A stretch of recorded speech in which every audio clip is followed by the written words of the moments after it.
C'est l'histoire d'un roi qui, pendant toute l'année, se trouve dans son palais. Et lorsqu'il faut que l'on se rapproche de lui un petit peu plus pour lui demander ce que nous avons besoin de lui demander, eh bien, il faut passer par ses conseillers, par ses ministres. C'est pas évident du tout d'avoir son approbation et de pouvoir entrer dans ce palais. On l'imagine bien, c'est un roi, c'est un président, c'est un ministre, c'est un responsable, c'est le patron de la société. C'est pas si évident que cela d'aller le voir. Et pourtant, une fois par an, il décide d'aller voir son peuple.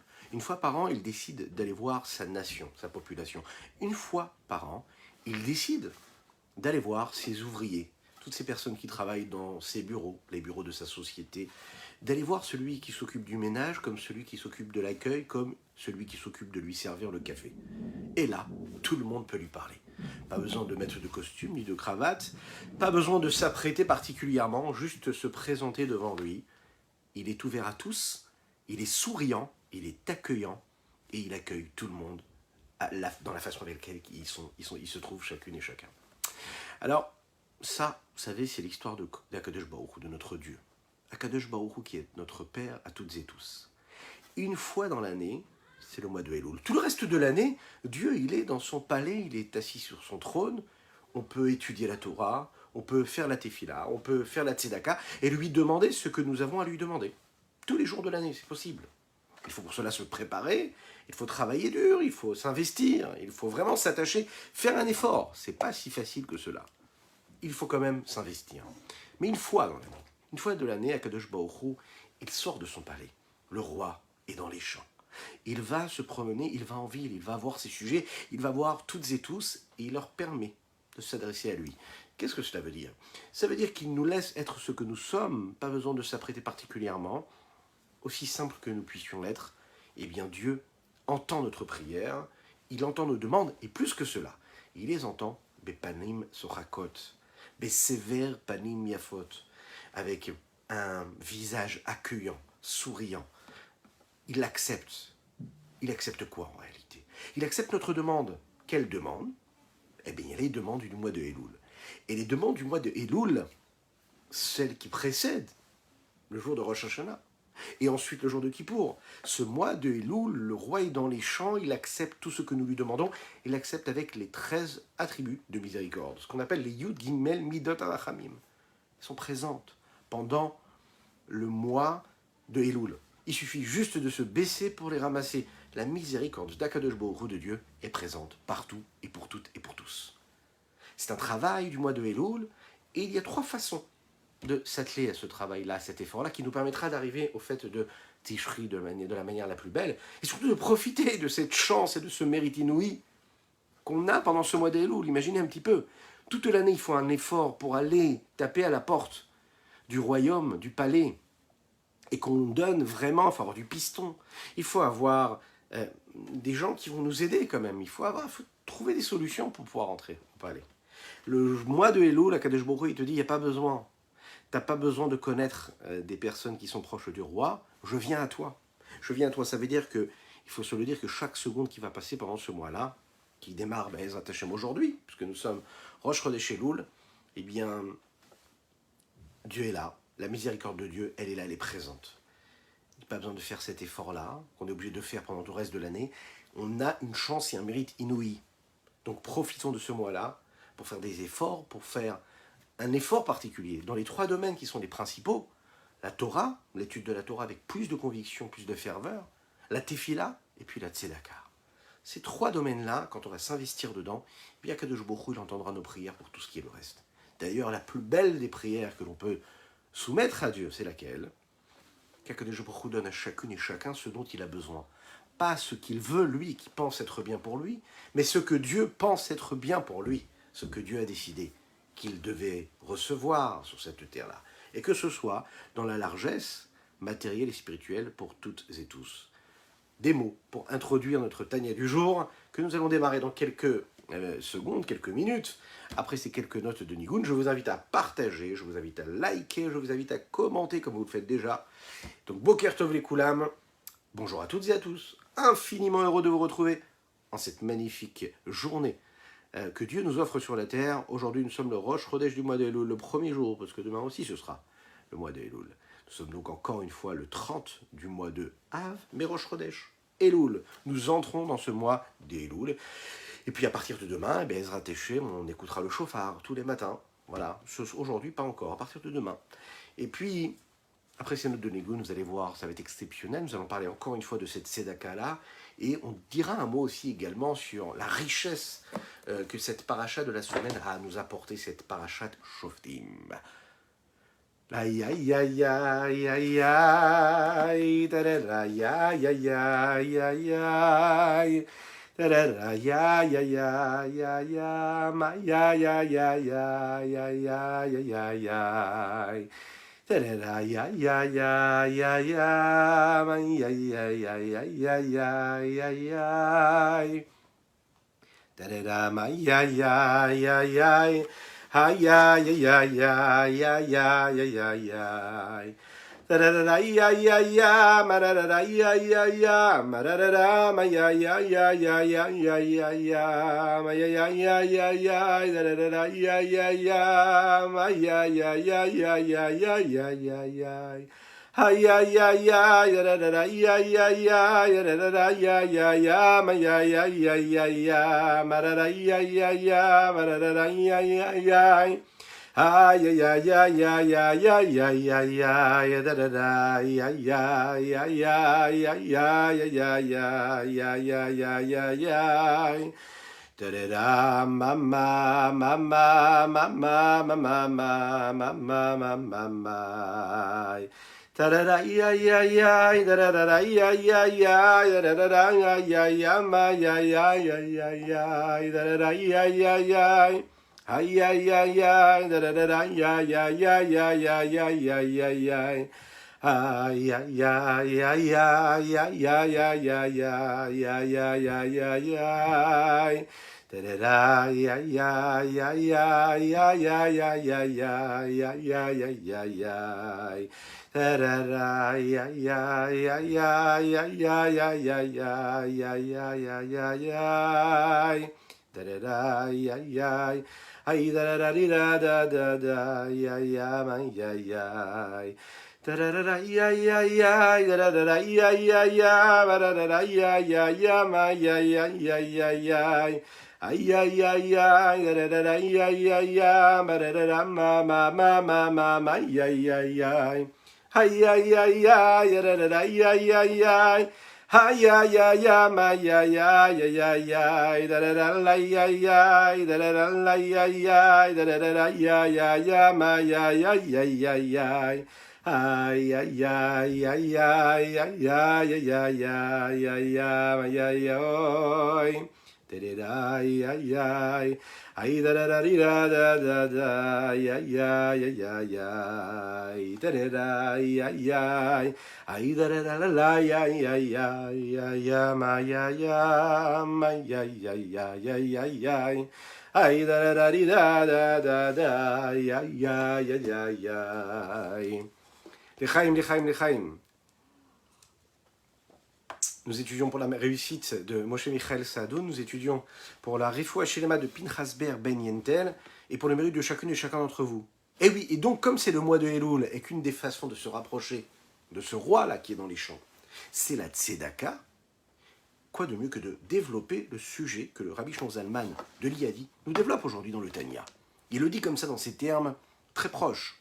Il dit Alken haouva yachai, simuna levafrem leile adevarim aneimarim biktsara meod, ve'im mirtse Hashem pehel pe hadaber ba'am ba'arucha. Mes êtres bien-aimés, mes chers amis, placez votre cœur, pensez, ressentez ces mots-là que je suis en train de vous dire de manière succincte, résumée, et avec l'aide de Dieu, je pourrais vous les dire de vive voix et de manière beaucoup plus longue.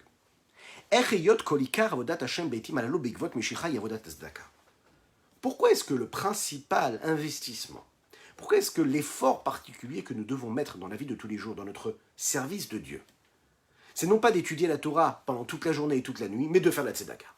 Principalement ici, maintenant, quand on est au seuil de la venue de ce Mashiach, on est dans les talons de cet exil et donc on arrive à cette venue de Mashiach.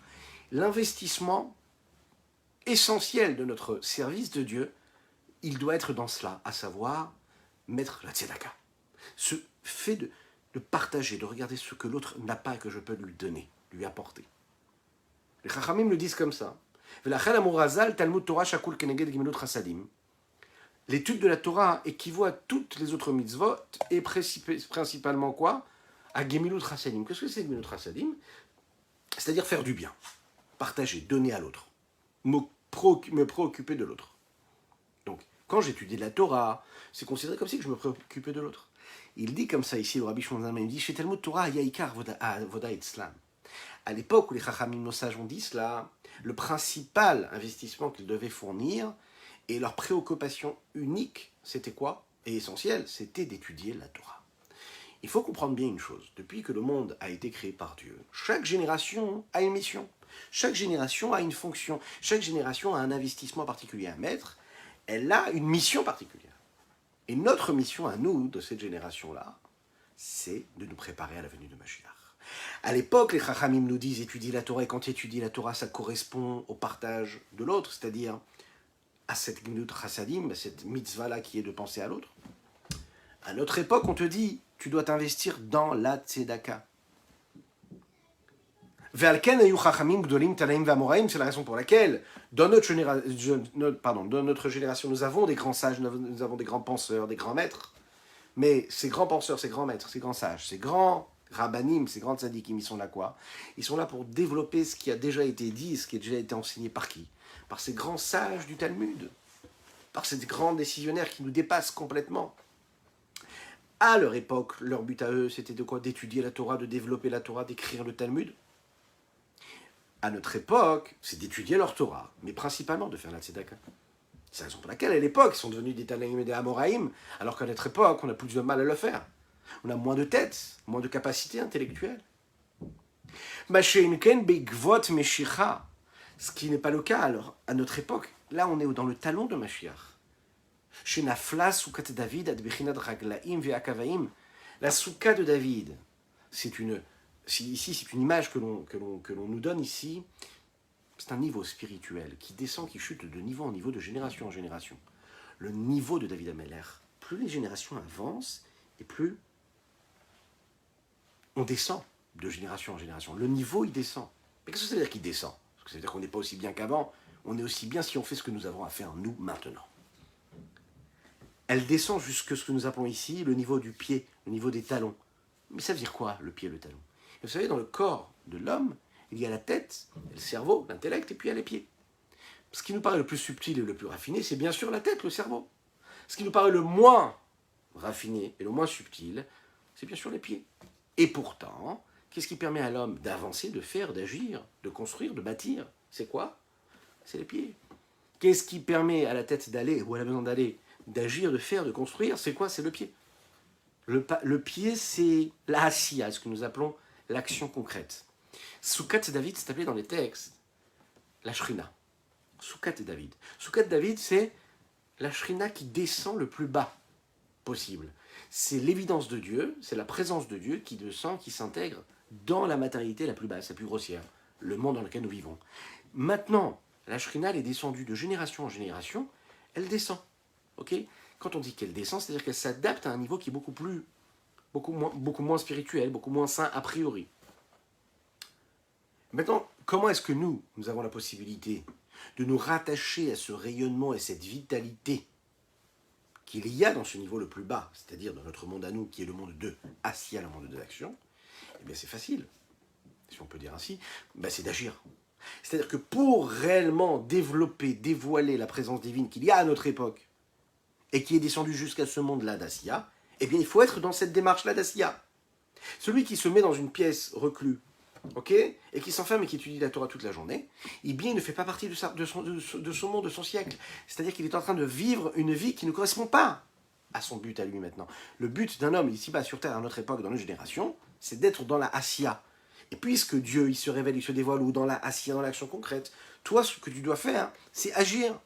Et quelle est l'action ici dont nous parlons? C'est la tzedaka. Comment est-ce que je peux transformer l'obscurité du monde?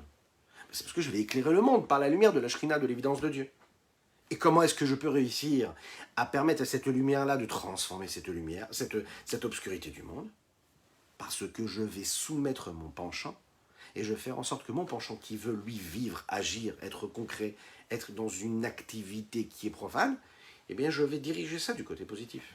Je vais diriger ça et faire en sorte que mes mains, mes agissements, les efforts que je fournis qui me permettent de gagner tant et tant d'argent, et que quand je vais prendre cet argent-là, je vais donner aux pauvres, je suis en train d'élever tout l'investissement corporel, tout l'investissement physique, tout ce que j'ai fait à la sueur de mon front pour donner à l'autre. C'est-à-dire que l'acte concret, je suis en train de le purifier, je suis en train de le sanctifier, principalement et précisément de cette façon-là. Il faut savoir une chose, que David Melech Israël, il est au niveau de ce que nous appelons la Mida de Malchut. Nous avons déjà parlé de la Mida de Malchut, si vous vous en souvenez bien, on avait dit que la Mida de Malchut, c'est la transmission. Mida de Malchut, c'est celle qui transmet tout ce qu'il y a dans les autres séphirotes, et qui fait cette transmission, ce passage. La Mida de Malchut, c'est aussi appelé la Mida, la mesure et la vertu de David Amelech. On le sait, David Amelech, il est appelé David le roi. Et qu'est-ce que c'est la Malchut? C'est aussi appelé la Shrina. Il y a cette correspondance entre les deux, et il y a ce lien qui peut se vivre entre les deux.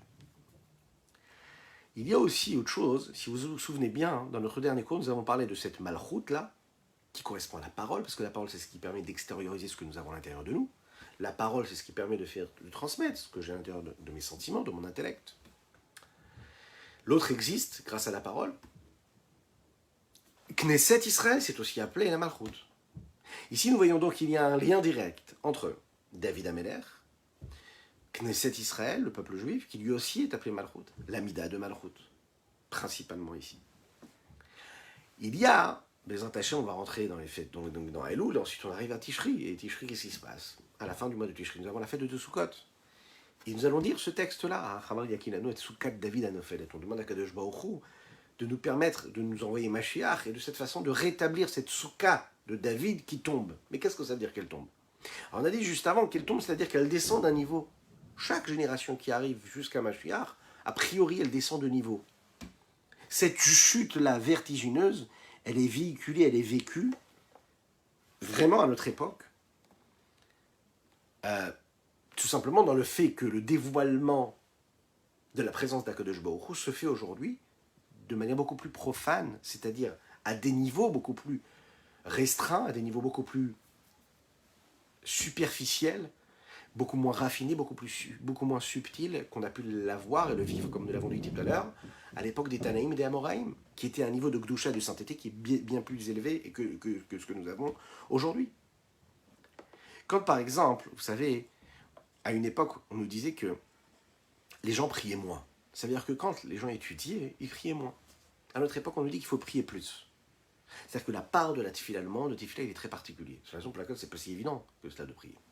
Mais on doit s'investir énormément, on doit fournir beaucoup d'efforts pour se concentrer, pour faire en sorte que notre prière, elle puisse briser les cieux, pour toucher à Kadosh Baruch Hu. À l'époque, les gens, à l'époque par exemple de la Gemara, ces grands maîtres de la Gemara du Talmud, priaient moins.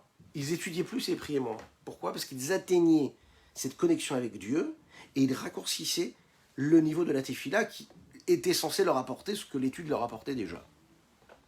Les générations ont commencé à avancer et puis on a chuté de niveau en niveau. Et là, on a demandé à l'homme de prier plus. Pourquoi? Parce que le dévoilement de Dieu, puisque c'est ça le but d'un homme sur terre, c'est de dévoiler Dieu sur terre. Quand un homme, il fait une mitzvah, il dévoile Dieu. Quand il fait la tefila, il dévoile Dieu. Quand il étudie la Torah, il dévoile Dieu.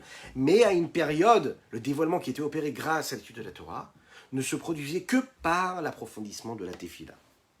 Jusqu'à ce que notre époque, nos âmes qui font partie du talon de Mashiach, qui, dans ce schéma-là et ce processus graduel et évolutif, de l'autre côté d'ailleurs, qui est de passer de Chochma Binadat à Chesed Gvura Tiferet, on arrive à Netzach Od Yesod pour arriver à Malchut qui est le dévoilement de Mashiach. Netzach Od Yesod, ça c'est quoi? Eh bien c'est justement les Neshamot, nos âmes à nous, qui produisent ce qu'elles ont à produire en dévoilant Dieu, en faisant des actions concrètes. Non pas en étudiant, non pas en priant, même s'il faut étudier et prier, mais principalement en faisant. C'est la raison pour laquelle on va s'investir énormément dans des mitzvot, même si par exemple une personne, elle n'a même pas pu faire la tefila le matin, elle n'a pas pu étudier la Torah, elle ne sait même pas étudier la Torah. Mais dès qu'elle va pouvoir faire une mitzvah, on va lui faire faire une mitzvah. Tu n'es pas sûr de bien respecter tout Shabbat, c'est pas grave. Allume les bougies de Shabbat, si tu es une femme ou une jeune fille. Tu ne vas peut-être pas manger kasher, chas v'shalom, pour l'instant. Mais tu peux mettre les téfilines, mets les téfilines. Tu ne vas peut-être pas étudier la Torah aujourd'hui toute la journée. Mais si tu peux étudier juste 5 minutes, ben tu as gagné ça, tu as gagné 5 minutes. Ça veut dire que l'acte concret, il dépasse en réalité tous les grands cheminements qu'on a pu avoir dans les générations qui sont précédentes. Pourquoi? Parce qu'en réalité, le dévoilement de Dieu se fait à notre époque, comme le dit le Zohar, comme le dit la Chassidoute, principalement dans les petits gestes, dans les petites intentions. Le dévoilement de Dieu se fait quand on fait ce travail de raffinement, de transformation d'obscurité en lumière. Peu importe ce que j'ai fait avant, peu importe ce que je ferai après, dès l'instant où j'ai pris une bougie et j'ai allumé une flamme, eh bien l'obscurité, ce ne sera plus l'obscurité, ce sera un endroit qui sera éclairé. Ah, peut-être qu'après je vais rentrer dans une pièce où ce sera l'obscurité, et que malheureusement je vais rester dans cette obscurité. Mais il n'empêche qu'au moment où j'ai allumé cette petite flamme et que j'ai transformé cette obscurité, j'ai gagné ça. Et qu'est-ce que ça veut dire que j'ai gagné? C'est pas que je l'ai gagné. J'ai permis à Dieu de se dévoiler à ce moment-là. J'ai permis la concrétisation de cette transformation-là d'obscurité en lumière. Et notre but à nous, à notre époque, c'est quoi? C'est de transformer l'obscurité en lumière. Parce qu'il se fait principalement par ce travail-là, par ce système-là qui a été mis en place. D'abord, à l'époque des Tanaïm et des Amoraïm, ceux qui ont écrit, et même si ce n'est pas ceux qui ont écrit, mais en tout cas ceux qui font partie de cette étude-là du Talmud, eh bien nous avons les Tanaïm, ce que nous appelons les Tanaïm et les Amoraïm, ces grands sages. Eux, ils ont introduit ce dévoilement et ils ont permis la matérialisation de ce dévoilement divin par les premières midot. Ça veut dire quoi? Première séphirot, Chochma Bina Da'at. C'est la raison pour laquelle l'intellect est très développé dans le Talmud. C'était des grands sages parce que c'était la Chochma, la Bina Da'at, qui est la partie cérébrale, intellectuelle qu'il y a dans ce système-là. Mais ensuite, il y a toutes les autres midot, il y a toutes les autres séphirotes qui, elles, descendent de niveau en niveau jusqu'au nôtre. À l'époque de David Améler, il y a cette soukha-là qui représente ce niveau-là de présence de Dieu, de présence divine, à travers les actes de David Améler, à travers son niveau. Et ce dévoilement-là, il se fait comment? Par ce travail-là, par exemple, de Chesed Gvura Tiferet, qu'il y a dans la Tefila. Puisque nous avons Chochma Bina Da'at, ensuite nous avons Chesed Gvura Tiferet, et ensuite nous avons Netzach Od Yesod qui nous amène à Malchut. Donc à l'époque, c'était travail de la Tefila. Ensuite, cette soukha de David, là, elle va chuter. Nophelet, elle tombe, elle descend encore. Elle vient jusqu'à Netzach Od Yesod. Netzach Od Yesod, c'est quoi? L'action concrète qui nous amène à quoi? À Malchut, à la venue de Mashiach. Et c'est quoi? C'est la mitzvah de la tzedaka. Ma'aseh ha-tzedaka. C'est la raison pour laquelle l'essentiel même du travail de raffinement que nous avons à fournir à notre époque, c'est d'agir concrètement. Et même la tefila, qui nous paraît être un moment qui est très très grand, transcendantal peut-être, n'est pas l'essentiel même du dévoilement de la shrina, de la présence divine, si ce n'est pas une action concrète, une mitzvah concrète. Alors pour l'instant, le Admorazakan dit que je vous le dis de manière concise et résumée. Mais ensuite, il va nous dire de manière beaucoup plus dévoilée. Regardons dans les mots ce qu'il dit ici. Quand il y aura Mashiach, on ne pourra s'attacher à lui de manière véritable de transformer l'obscurité en lumière, si ce n'est par l'action concrète aussi et principalement. Et c'est l'action concrète qui est la mitzvah de la tzedaka. La shrina, quand elle est dans l'action concrète, quand elle est vécue dans l'action concrète, eh bien, elle intervient principalement par la tzedaka et pas par les autres mitzvot. Parce que même quand on parle dans les mitzvot concrètes, il y a plein de mitzvot qui sont des mitzvot qui sont concrètes, qui sont des mitzvot actives, qu'il faut faire, qu'il faut agir, qu'il faut faire pour les accomplir. Et non pas juste penser, non pas juste parler ou prier. Et pourtant, on met l'accent vraiment sur cette tzedaka-là. Alors Rabbi Shimon Zalman nous dit ici qu'il y a deux les maskilim. שבחינת עשייה בהילוקות היא בחינת השפעה והמשכת החיות למטה-מטה למען דילי מגרמי כלום. למען דילי כלי מגרמי כלום. Asiya, c'est l'action. Maintenant, qu'est-ce que c'est l'action? L'action, c'est de faire quelque chose, d'apporter quelque chose, d'insuffler une énergie, de dévoiler une énergie qu'il y a quelque part, de dévoiler une lumière, d'apporter une lumière, de transformer une obscurité. de faire en sorte que celui qui donne et celui qui reçoit, il y ait une transmission, et parce qu'il y a eu le don, parce qu'il y a eu le partage, alors celui qui reçoit va être riche de quelque chose qu'il n'avait pas avant. Je fais telle ou telle mitzvah en agissant, je développe, je libère une étincelle divine qu'il y avait dans cette nature-là, dans cet objet-là, dans ce moment de vie, et qu'est-ce que je fais à ce moment-là? Eh bien, je transforme. En agissant, je permets de développer, de dévoiler et de libérer une énergie, une lumière de Dieu qui était à l'intérieur. Pour m'attacher à Kadosh Baruch Hu, à Dieu, j'ai besoin de faire la mitzvah. Maintenant, pourquoi la mitzvah de la tzedaka? Eh bien, parce que la mitzvah de la tzedaka, c'est la mitzvah où ce mouvement de partage de dons est vraiment en correspondance avec le mouvement que Dieu a quand il donne à l'homme. Quand Dieu donne à l'homme, eh bien, il fait la tzedaka, il fait du chesed, puisqu'il est dans cette démarche de donner, de partage. Quand on fait toutes les autres mitzvot, aussi on libère des étincelles divines, on libère une vitalité divine. Mais quand tu fais la mitzvah de la tzedaka, c'est encore plus fort que toutes les autres mitzvot parce que tu es en train de mimer quelque part. Tu te calques, tu règles tes gestes, tes mains, ce que tu fais comme Dieu le fait. C'est les mêmes mouvements. Donc tu te rapproches encore plus de ce que Dieu est. Et de cette façon-là, tu es vraiment en train de lui donner de la même manière que Dieu, il te donne du haut vers le bas. Toi, tu es en train de donner à celui qui n'a pas. Celui qui donne et qui donne de la vitalité aux pauvres, nous l'avons dit, hein, il le fait vivre en réalité. Il le fait vivre comme Dieu, toi, te fait vivre. Donc tu te rapproches le plus possible de Dieu à ce moment-là.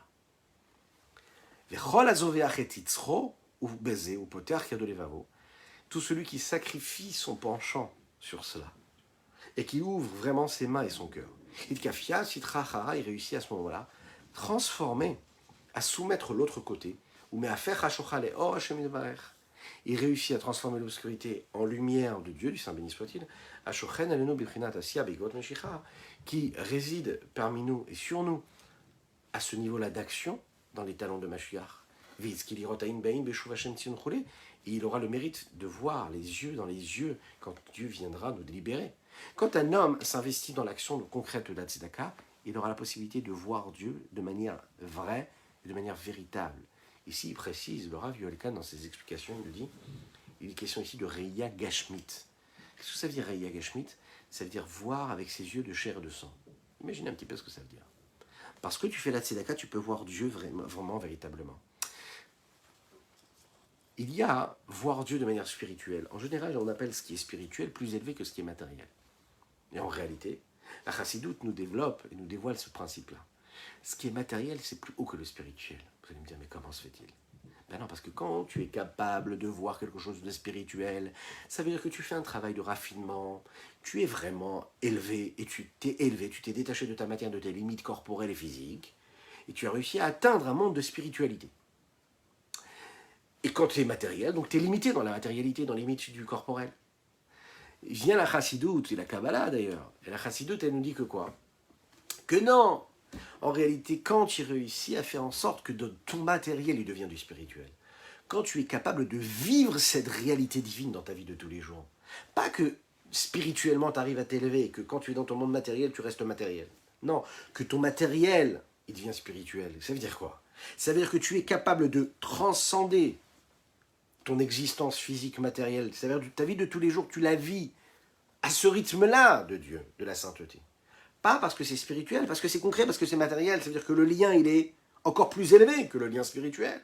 Quand tu es capable de voir physiquement, matériellement Dieu, ben tu le vois plus. Ça veut dire que tu as atteint un niveau qui est plus élevé que le niveau de la vision spirituelle. Comme par exemple, ton investissement, il était quoi?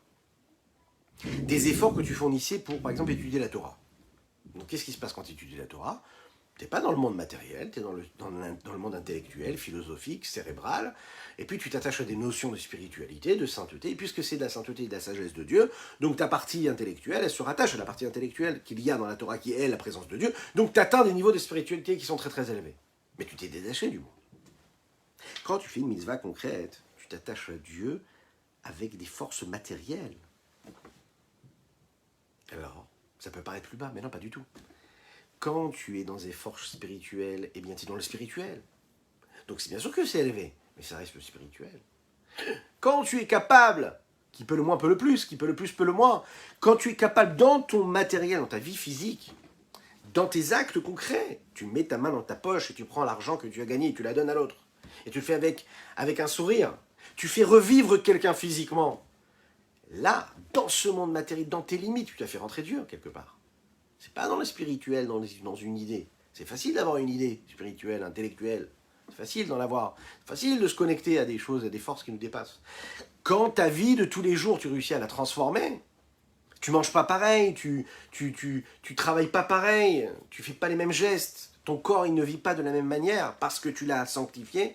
Quand tu vas faire cet acte de tzedaka et tu donnes de la vie concrète, physique, il n'avait pas de quoi manger, il va manger. C'est physique, c'est concret, c'est réel, tu lui as donné de l'oxygène. Alors à ce moment-là, tu arrives à voir Akadosh Baruch Hu les yeux dans les yeux. Et c'est ça qui est extraordinaire. Le mérite qu'un homme nous donne, qu'Akadosh Baruch Hu nous donne, par la mitzvah de la tzedaka, et c'est la raison pour laquelle elle nous permet d'atteindre Mashiach et d'arriver à la Géoula, parce qu'il y a quelque chose qui paraît a priori de banal. Donner une pièce à la tzedaka, qu'est-ce qu'il y a de si spécial? Donner une pièce à un homme qui n'a pas de quoi manger, qu'est-ce qu'il y a de si spécial? Bon, c'est de la bonté, c'est de la charité. Pas du tout. À ce moment-là, quand tu le fais comme il faut, tu es en train de montrer à Kadosh Baruch Hu que tu te projettes dans son projet à lui, que tu es en train d'agir comme lui il agit, que tu donnes la vie à l'autre. Que Kadosh Baruch Hu fasse qu'on puisse nous aussi être à ce niveau-là, de nous rapprocher encore un petit peu plus de lui, et nous rapprocher toutes et tous de cette venue-là de Mashiach, en souhaitant un bon mois à toutes et tous, un mois où on vivra une réussite dans la parnassa, dans la santé, dans la joie, un mois qui nous ramènera à la Géoula véritable, totale et complète, qu'on puisse vivre nos fêtes de Rosh Hashanah et de Kippour avec le Mashiach. Excellente journée, Shavua Tov et Chodesh Tov. À bientôt.